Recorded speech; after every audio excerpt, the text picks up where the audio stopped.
Hey, what's up everybody? Welcome back to Kickin' Bass TV. Today we're in the bait shop looking at the new Freakin frog from Epic Bait Molds. We're going to show you the details of the mold up close, run a couple of colors through it, then we'll take them out and catch some bass on them. So do me a favor, hit that subscribe button down below. Let's go.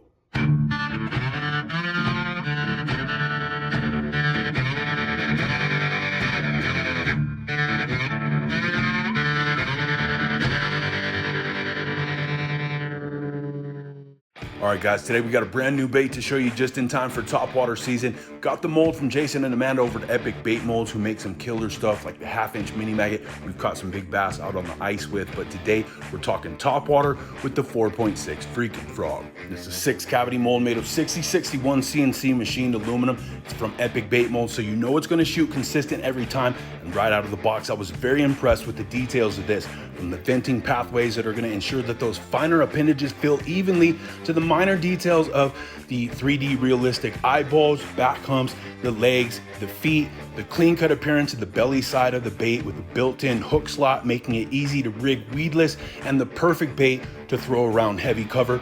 It's definitely a must-have for any bait maker's collection, and you can grab one at epicbaitmolds.com. And if you're not a bait maker and you want to try the new frogs out, head to the link in the video description down below. That'll take you to the Kickin' Bass custom baits page where you can order your custom frogs today. One of the best ways to test the consistency of how a mold will shoot is to do a nice saturated laminate color and see if there's any bleeds. We've got some bold green pumpkin full of black flake on the left, on the right just a nice white for the belly. And we've got our blending block and the mold preheated to help the plastic flow as well as prevent any cold cracking from happening. We're gonna get these up to about 330 degrees. Want to make sure they're within 5 to 10 degrees of each other too for a more consistent laminate.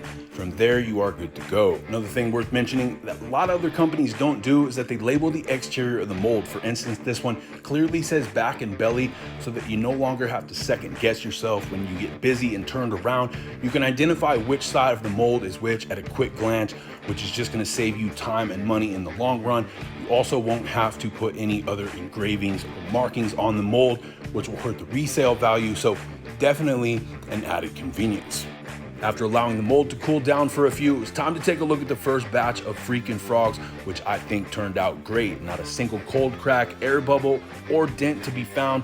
Not only that, but the laminate was flawless, leaving me with a nice natural frog profile, that green pumpkin on top, a little bit of color shift powdered pigment, some small and medium black flake for texture with the contrast of that semi-opaque white underbelly. Definitely a great color that will catch a ton of fish. After that, we decided to have some fun with things by mixing up a little black pearl as well as some neo pink with a little medium black flake for texture. We're going to be shooting another laminate color. And like I said, for best results, you want to make sure these are up to about 325 to 340 degrees, and they need to be within 5 to 10 degrees of each other so that one doesn't run through the other. You can also help this by preheating your blending block and injector, and with a mold of this size, the runner will definitely drink some plastic as it continues to cool. So make sure you top that off so that your first couple of cavities don't end up with dents in them. But just like the first run, they came out absolutely flawless, which is in large part due to the quality of work put into the detail of the molds from Epic Bait Molds, which whether you have a few customers or a few hundred is the kind of consistency that you're looking for as a bait maker. It's also a great way to utilize remelt plastic. So we took a couple of excess pucks of green pumpkin with some black and blue flake. Those came out great as well. When it comes to rigging them up, I prefer the owner screw lock 4/0 hooks with a light gauge wire so that you don't affect the buoyancy for topwater fishing. Also, in comparison to a standard EWG hook that tends to tear these plastics up after 1 to 2 catches, this is going to save you a lot more time and money, less time replacing your bait and more time fishing, because on average we were able to catch between 4 and 7 bass per bait before ever having to replace them. Simply screw the nose of the frog onto the screw lock bait keeper, line up the hook like so, pop that right through the back of the frog, which is going to leave that hook exposed but essentially weedless enough to toss around heavy cover. But as soon as that fish bites down, as you can see, you're going to have a lot better hookup ratio than your standard rubber topwater frog. It also lends itself to more than just topwater fishing, as you can fish it mid-column on a slow twitch and get a nice kicking action. Also been able to catch them off beds in the last week, which we will show you in just a second. If you just want to churn and burn, straight aggressive topwater retrieve, that's where it really excels, bubbling across the surface, making a ton of water, guaranteed to draw some huge topwater blowups. So we took a few of each color with us out to one of our local bodies of water to put them to the test.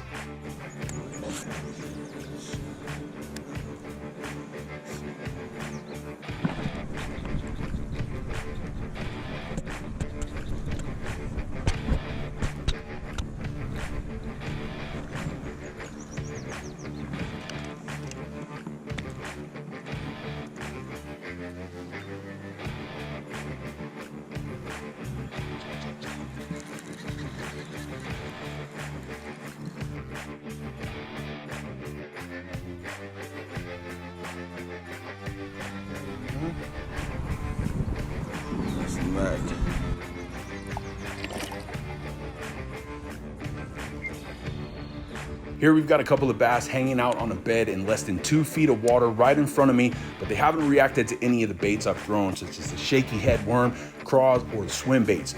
Decided to pitch the frog out over the bed, and once I had that bass's attention, all it took were a couple of subtle movements to draw a strike from this male. And that's what I mean by this bait being versatile enough to be more than just a topwater bait, as we've been able to now successfully catch them on beds as well as mid-column. Another thing the Freakin frog is great for is skipping under docks, getting into tight spots, rolling under tree lines and things of that nature. Right here I've got a little mouth right on this channel where a lot of fish are starting to shallow up because it's hard packed, rocky area for them to bed down and also get some sun exposure. But I've stood here in the past and watched other anglers not be able to catch these fish because they are right on top of them, whereas you can back up a little bit, and with the Freakin frog I'm able to skip this under that tree line, get around to that opening, and have a way better chance of catching these fish.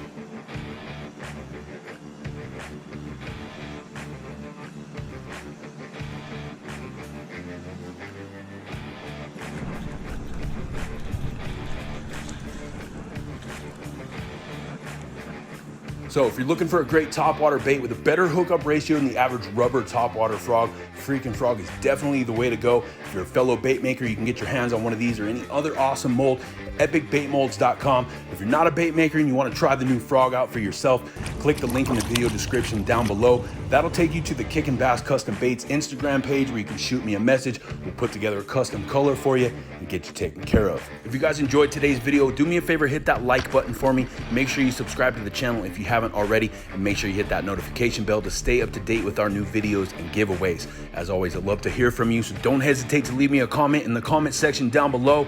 Until next time, I'm D with Kickin' Bass TV. Subscribe.